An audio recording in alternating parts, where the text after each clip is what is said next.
Knitting can be an incredibly relaxing activity, but if you knit too tightly, it can end up feeling more like a battle. If you are sick and tired of every row feeling like a game of tug of war, I have some very good news. There are only 1 or 2 minor technique modifications you need to make that can lead to some major relief. Now, before we get into the technical details, I know some of you are going to be tempted to just let things continue as they are and go on knitting tightly, but let's talk about what it could cost you if you do. The problems you are facing fit into 5 categories, and those are physical pain, time drain, yardage penalties, sizing issues, and technique restrictions. Battling high tension can lead to pain and repetitive stress injuries in your hands, your wrists, your elbows, and even leave your shoulders, neck, and upper back sore and tight. The time drain comes from the extra time you have to spend forcing your stitches to move across the needles. That may not seem like a big deal, but over time, those seconds add up to minutes, and minutes can add up to hours on bigger projects. I don't know about you, but I already don't have enough time to knit and crochet as I would like, so why would you burn time that you don't have to fighting with your projects? Tight stitches also mean tight fabric, and that's where you run into yardage penalties, sizing issues, and those technique restrictions I mentioned. Tight stitches are smaller than looser ones, so it takes more stitches and more rows to get the same amount of fabric. That means you're either going to have to buy more yarn or face not having enough to finish your project.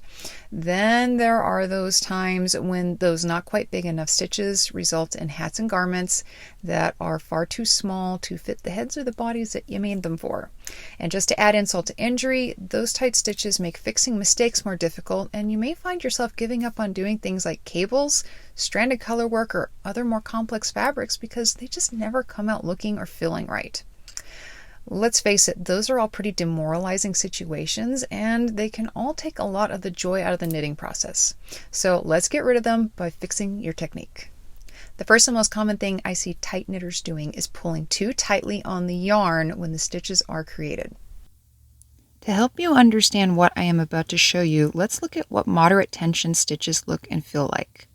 Not too loose, not too tight. American or continental, thrower or picker, it doesn't really matter. They can just move from one side to the other, and I'm not struggling. See how easily they can slide on these needles? They're not sloppy, they're not falling off, but they do slide quite easily. Now let's look at what tight looks like. See how I'm having to fuss to get them across the stitches? Yes, I'll demonstrate for you throwers in just a moment. But you can see, because of how tightly I have my yarn wrapped around my finger, these stitches are really tight. I'm having a hard time sometimes getting under the loops completely, and it's just taking a little longer every single time, and my hands are hurting. And I'm having to sit here and burn time moving stitches up and down. They can't move gently underneath my fingers without me having to put extra effort into this. They're so tight. They can't move the way they really want to. Now, for you throwers, here's what tends to happen. Yank. And you see, you really have to fight to do this portion of the motion. Tend to pull here again, so the stitches never have a chance to gain any extra distance at all and get that little bit of slack they need to be a nice, comfortable size. So here's the wrap, the yank, and continuing to hold tension.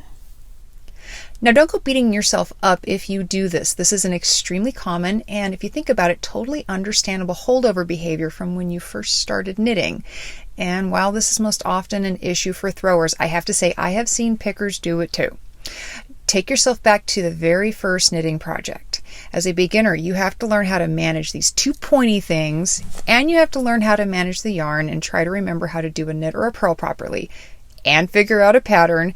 And while your poor brain is juggling all of that, you are also desperately afraid to drop a stitch because you had no idea how to fix it if you did. So it's no wonder you started pulling that yarn as tight as you could. Your brain misinterpreted that tension as having more control, and you just got used to doing it that way. To overcome this issue, all you need is a little conscientious practice and the words, learn to love the loose. Say it with me, all you tight knitters with achy hands. Learn to love the loose. Grab some yarn and some needles, cast on enough stitches for 5 or 6 inches of fabric, and as you knit and purl along, say that little phrase to yourself up here or out loud. If you have been knitting tightly for a long time, you have to coach your hands and your mind into letting go of the excess tension, and you have to learn to treasure the sensation of looser stitches being able to glide across those needles. If you haven't been knitting very long, congratulations, you're at a perfect time to correct that muscle memory before it gets set in really deep. Now, if you don't pull too tight on your yarn and you still knit tightly, the next thing to look at is where exactly on the needle are you forming your stitches? If you are doing something called working off the tips, you are going to have tight and often inconsistently sized stitches. This is a very subtle, but in some ways very profound adjustment to make.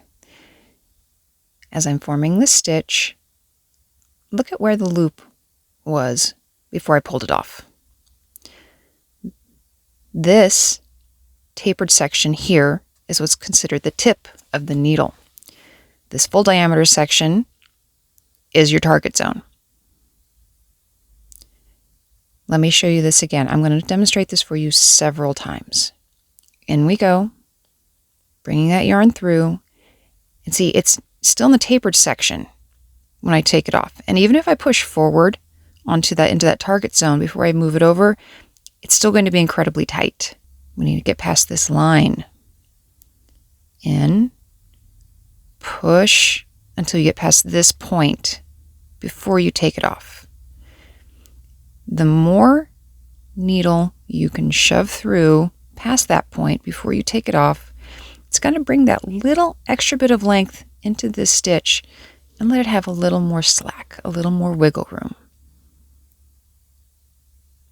Let's do this again. In, push, push, and then take it off. Very, very small motion.